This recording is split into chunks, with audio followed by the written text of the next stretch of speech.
संगम काल एवं इसका राजनैतिक इतिहास। भारत के सुदूर दक्षिण में कृष्णा एवं तुंगभद्रा नदियों के मध्य स्थित प्रदेश को तमिलकम प्रदेश कहा जाता था। इस प्रदेश में अनेक छोटे छोटे राज्यों का अस्तित्व था, जिसमें चेर, चोल और पांड्य राज्य सर्वाधिक महत्वपूर्ण थे। इन राजवंशों से जुड़ा इतिहास हमें मुख्य रूप से संगम युग में लिखे गए संगम साहित्य से प्राप्त होता है। संगम शब्द का अर्थ है संघ, परिषद, गोष्ठी अथवा संस्थान। इस प्रकार संगम तमिल कवियों, विद्वानों, आचार्यों, ज्योतिषियों एवं बुद्धिजीवियों की एक परिषद थी। तमिल भाषा में लिखे गए प्राचीन साहित्य को ही संगम साहित्य कहा जाता है। सामान्यतः इस साहित्य का विकास काल 100 से 250 ईस्वी माना जाता है।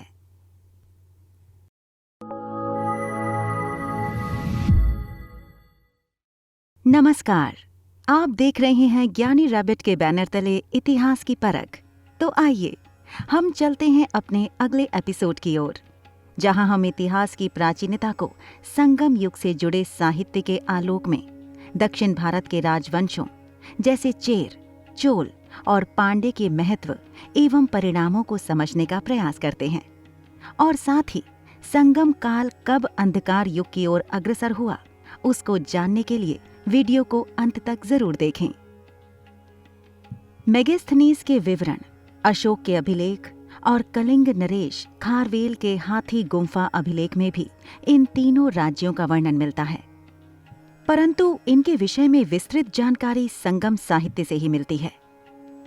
सुदूर दक्षिण में पांड्य राज्य था, जिसकी राजधानी मदुरई थी। इसके अतिरिक्त चोलों की राजधानी उरैयर एवं चेरों की राजधानी वांजी थी। जहां संगम का महत्वपूर्ण कार्य होता था उन कवियों व लेखकों की रचनाओं का अवलोकन करना, जो अपनी रचनाओं को प्रकाशित करवाना चाहते थे। परिषद अथवा संगम की संस्तुति के उपरांत ही वह रचना प्रकाशित हो पाती थी। प्राप्त साक्ष्यों के आधार पर यह निष्कर्ष निकलता है कि इस प्रकार के लगभग 3 परिषदों अर्थात संगमों का आयोजन पांड्य शासकों के संरक्षण में किया गया। प्रथम संगम का आयोजन मदुरई में किया गया। इस संगम के अध्यक्ष अगस्त्य ऋषि अर्थात आचार्य अगस्त्यनार थे। इसमें रचित प्रमुख ग्रंथ हैं अकत्तियम, परिपदल एवं मदुनरई आदि। परंतु इस संगम का कोई भी ग्रंथ उपलब्ध नहीं है, जबकि द्वितीय संगम का आयोजन कपाटपुरम अर्थात अलवई में किया गया।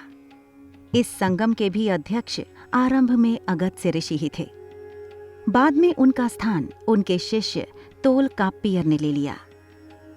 द्वितीय संगम के दौरान जिन ग्रंथों की रचना हुई, उनमें से एकमात्र ग्रंथ तोलकाप्पियम ही उपलब्ध है। तोलकाप्पियम की रचना अगस्त्य ऋषि के शिष्य तोलकाप्पियम ने की थी, जो तमिल व्याकरण की प्रसिद्ध रचना है। तृतीय संगम का आयोजन उत्तरी मदुरई में किया गया। इस संगम के अध्यक्ष नक्कीरर थे। तृतीय संगम में शामिल विद्वानों में उल्लेखनीय थे इरैयनार, कपिलर, परवर, सितल्ले, सत्तना और पांड्य शासक उग्र। तृतीय संगम की रचनाओं में प्रमुख हैं नेडुणथोक्के, कुरुनथोक्के, पदिलुप्पतु, परिपादल आदि। इस संगम के भी अधिकांश ग्रंथ नष्ट हो गए हैं। यद्यपि जो संगम साहित्य अभी उपलब्ध है वह इसी संगम की रचना मानी जाती है। वस्तुतः इन तीनों संगमों का उल्लेख 8वीं शताब्दी के ग्रंथ इरैयनार अग्गपोल में हुआ है, किंतु इस ग्रंथ में दिए गए विवरण में ऐतिहासिक तथ्यों से अधिक कल्पना का सहारा लिया गया है। लेकिन इन्हीं संगम साहित्य के आधार पर हम संगम कालीन राजवंशों की उपलब्धियों को जानने का प्रयास करते हैं। चेर राजवंश।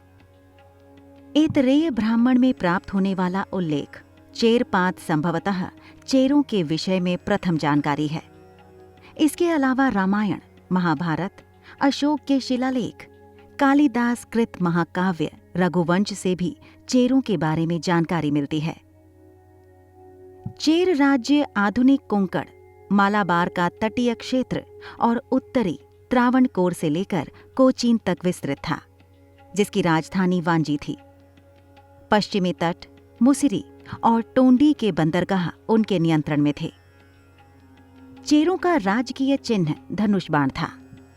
ईसा की पहली शताब्दी के पुगलुर शिलालेख से चेर शासकों की 3 पीढ़ियों की जानकारी मिलती है। चेर वंश का प्रथम शासक उदयन जेरल था।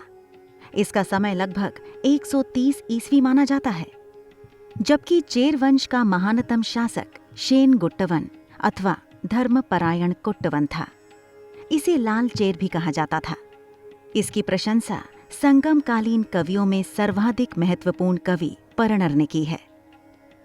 चेरकालीन इतिहास में शेन गुट्टवन को महान योद्धा एवं कला और साहित्य के संरक्षक के रूप में भी जाना जाता है। शेन गुट्टवन की सर्वाधिक महत्वपूर्ण उपलब्धि थी दक्षिणी प्रायद्वीप में सर्वप्रथम पत्तिनी या कर्णगी पूजा की प्रथा को प्रारंभ करवाना। इसने शती कर्णगी की याद में एक विशाल मंदिर एवं उसकी प्रतिमा का निर्माण करवाया। वह दक्षिण भारत से चीन में दूत भेजने वाले पहले भारतीय राजा थे। चेर राजा रोमन साम्राज्य के साथ व्यापार से लाभ प्राप्त करते थे। कहा जाता है कि उन्होंने ऋषि अगस्त्य का एक मंदिर भी बनवाया था। चेर शासक पेरुने जेरल इरम्पोरई, जिन्होंने लगभग 190 ईस्वी में सामंतों की राजधानी तगड़ या धर्मपुरी पर आक्रमण कर उसे जीत लिया। विद्वानों द्वारा ऐसा कहा जाता है कि इसे अनेक यज्ञ को संपन्न कराने वाला एवं अनेक वीर पुत्रों का पिता होने का गौरव प्राप्त था। एक अन्य चेर राजा शेय था, जिसे हाथी की आंख वाला कहा गया है। उसे पांड्य शासक ने पराजित कर दिया, परंतु अंत में वह अपनी स्वतंत्रता बनाए रखने में सफल रहा। चोल राजवंश। चोलों के विषय में प्रथम जानकारी पाणिनिकृत अष्टाध्यायी से मिलती है। इस विषय में जानकारी के अन्य स्रोत हैं कात्यायन कृत वर्तिका, महाभारत, संगम साहित्य, पेरिप्लस ऑफ द इरीथियन सी एवं टॉलमी का उल्लेख आदि। चोल राज्य आधुनिक कावेरी नदी घाटी, कोरोमंडल, त्रिचिरापल्ली एवं तंजोर तक विस्तृत था। उपलब्ध साक्ष्यों के आधार पर माना जाता है कि इनकी पहली राजधानी उत्तरी मनलूर थी, लेकिन कालांतर में उरैयूर व तंजावुर राजधानी बनी। बाद में करिकाल ने कावेरी पत्तनम या पुहार नगर की स्थापना कर उसे अपनी राजधानी बनाया। चोलों का राजकीय चिन्ह बाघ था। इस वंश का प्रथम शासक उरफ पहरे इलनजेत चेन्नी था।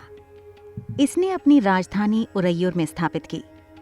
प्रारंभिक चोल शासकों में करिकाल सर्वाधिक महत्वपूर्ण था। अनुमानतः इस शासक ने 190 ईस्वी में शासन किया।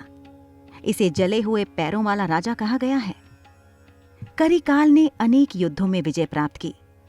तंजौर के निकट वेण्णी नामक युद्ध में विजय प्राप्त करने से उसकी ख्याति बढ़ गई। इस युद्ध में उसने 11 राजाओं के समूह को, जिसमें चेर और पांड्य भी शामिल थे, पराजित कर दिया। एक दूसरे महत्वपूर्ण युद्ध वाहिब परंदलई में उसने 9 छोटे छोटे शासकों की संयुक्त सेना को हराया। ऐसा माना जाता है कि करिकाल की सैन्य उपलब्धियों ने उन्हें पूरे तमिल क्षेत्र का अधिपति बना दिया। संगम साहित्य के अनुसार करिकाल ने कावेरी नदी के मुहाने पर पुहार पत्तम अर्थात कावेरी पट्टनम की स्थापना की और अपनी राजधानी उदयपुर से कावेरी पट्टनम में स्थानांतरित की। इसके अतिरिक्त कावेरी नदी के किनारे 160 किलोमीटर लंबा बांध भी बनवाया। करिकाल ने कृषि, उद्योग धंधे तथा व्यापार वाणिज्य के विकास को प्रोत्साहन दिया। उसके समय में कावेरी पट्टनम उद्योग और व्यापार का महत्वपूर्ण केंद्र बन गया। शक्तिशाली नौसेना रखने वाला करिकाल संगम युग का शायद सबसे महान एवं पराक्रमी शासक था। पट्टिनपाल्लई कृति के उल्लेख के आधार पर ऐसा प्रतीत होता है कि करिकाल के समय में उद्योग और व्यापार उन्नति की अवस्था में थे। करिकाल ने पट्टिनपाल्लई के लेखक रुद्रन कत्रनार को 1,60,000 स्वर्ण मुद्राएं उपहार में दी थीं।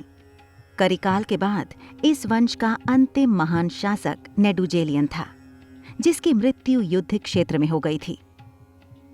ईसा की 3वीं शताब्दी से 9वीं शताब्दी तक चोलों का इतिहास अंधेरे में था, पर 9वीं शताब्दी के मध्य चोल नरेश विजयालय द्वारा चोल शक्ति का पुनः उद्धार किया गया। पांड्य राजवंश। पांड्य राजवंश का प्रारंभिक उल्लेख पाणिनिकृत अष्टाध्यायी में मिलता है। इसके अतिरिक्त अशोक के अभिलेख, महाभारत एवं रामायण में भी पांड्य राज्य की जानकारी मिलती है। पांड्यों की राजधानी मदुरई या मदुरई थी। मदुरई का दूसरा नाम कदम्बवन था, जो वैगा नदी के दक्षिण में बसा हुआ था। वस्तुतः मदुरई के विषय में कौटिल्य के अर्थशास्त्र से भी जानकारी मिलती है। मदुरई अपने कीमती मोतियों, उच्च कोटि के वस्त्रों एवं उन्नतिशील व्यापार के लिए प्रसिद्ध था। इरीथ्रियन सी के विवरण के आधार पर पांड्यों की प्रारंभिक राजधानी कोलकई या कोकीई को माना जाता है, जो बंगाल की खाड़ी के साथ थम्पर पराणी के संगम के पास स्थित थी। पांड्य राज्य भारतीय प्रायद्वीप के सुदूर दक्षिण और दक्षिण पूर्वी भाग में था, जो संभवतः मदुरई, रामनाथपुरम, तिरुनेलवेल, तिरुचिरापल्ली एवं ट्रावणकोर तक विस्तृत था। पांड्यों का राजकीय चिन्ह मछली अर्थात मत्स्य था। पांड्यों ने तमिल संगमों का संरक्षण किया और संगम कवियों के संकलन की सुविधा प्रदान की। शासकों ने एक नियमित सेना बनाए रखी। संगम साहित्य के अनुसार पांड्य राज्य धनी और समृद्ध था। संगम साहित्य में वर्णित पांड्य राजाओं में पहला नाम नेडियोन का आता है। इसी ने पहली नदी बनाई और समुद्र की पूजा की प्रथा आरंभ करवाई, परंतु इस राजा की ऐतिहासिकता को संदिग्ध माना जाता है। लेकिन पलशालय मुडुकुडुमी को पांड्य वंश का प्रथम ऐतिहासिक शासक माना जाता है। अनेक यज्ञों का अनुष्ठान करवाने के कारण ही इस पलशालय यानी अनेक यज्ञशालाएं बनवाने वाला कहा गया। यह अपने द्वारा जीते गए राज्यों के साथ कठोरता का व्यवहार करता था। पांड्य शासकों में सबसे विख्यात नेडुजेलियन था, जिसका कार्यकाल 210 ईस्वी के आसपास है। इसकी प्रसिद्धि तलैया लंगानम के युद्ध में विजय के परिणाम स्वरूप हुई। उसने इस युद्ध में चोलों एवं चेरों के साथ उनके अन्य 5 सामंत मित्रों को बुरी तरह परास्त किया। नेडुजेलियन वीर विजेता के अतिरिक्त एक कुशल प्रशासक भी था। इसने सेना का गठन किया और किसानों व व्यापारियों के हित में अनेक कार्य किए। नेडुजेलियन की सेना में मोती और मछली संग्रह करने वाले पूर्वी समुद्र तटीय लोगों को विशेष महत्व प्रदान किया जाता था। इस राज्य में ब्राह्मणों का काफी प्रभाव था। ईसा के शुरुआती शताब्दियों में पांड्य राजा वैदिक यज्ञ करते थे। संगम युग के राजवंशों का अंत। 3री शताब्दी के अंत तक संगमकालीन व्यवस्था धीरे धीरे पतन की तरफ अग्रसर होती गई। 300 ईस्वी पूर्व से 600 ईस्वी पूर्व के बीच कालभ्रष्ट ने तमिल देश पर कब्जा कर लिया था। इस अवधि को पहले के इतिहासकारों ने अंतरिम युग या अंधकार युग कहा है। नल्लिवकोडन संगम युग का अंतिम ज्ञात पांड्य शासक था। धन्यवाद। ये एपिसोड हमारे व्यूअर को कैसा लगा हमें कमेंट करके बताएं और साथ ही चैनल को सब्सक्राइब करते हुए बेल आइकन के बटन को प्रेस कीजिए, जिससे हमारे नेक्स्ट एपिसोड के नोटिफिकेशन सबसे पहले आप तक पहुंचे। और इस एपिसोड से जुड़े बोनस पॉइंट्स के लिए डिस्क्रिप्शन बॉक्स में जरूर जाएं, जहां हमने अपने प्रयास से सभी तथ्यों को क्रमबद्ध रूप में प्रस्तुत कर दिया है। नमस्कार।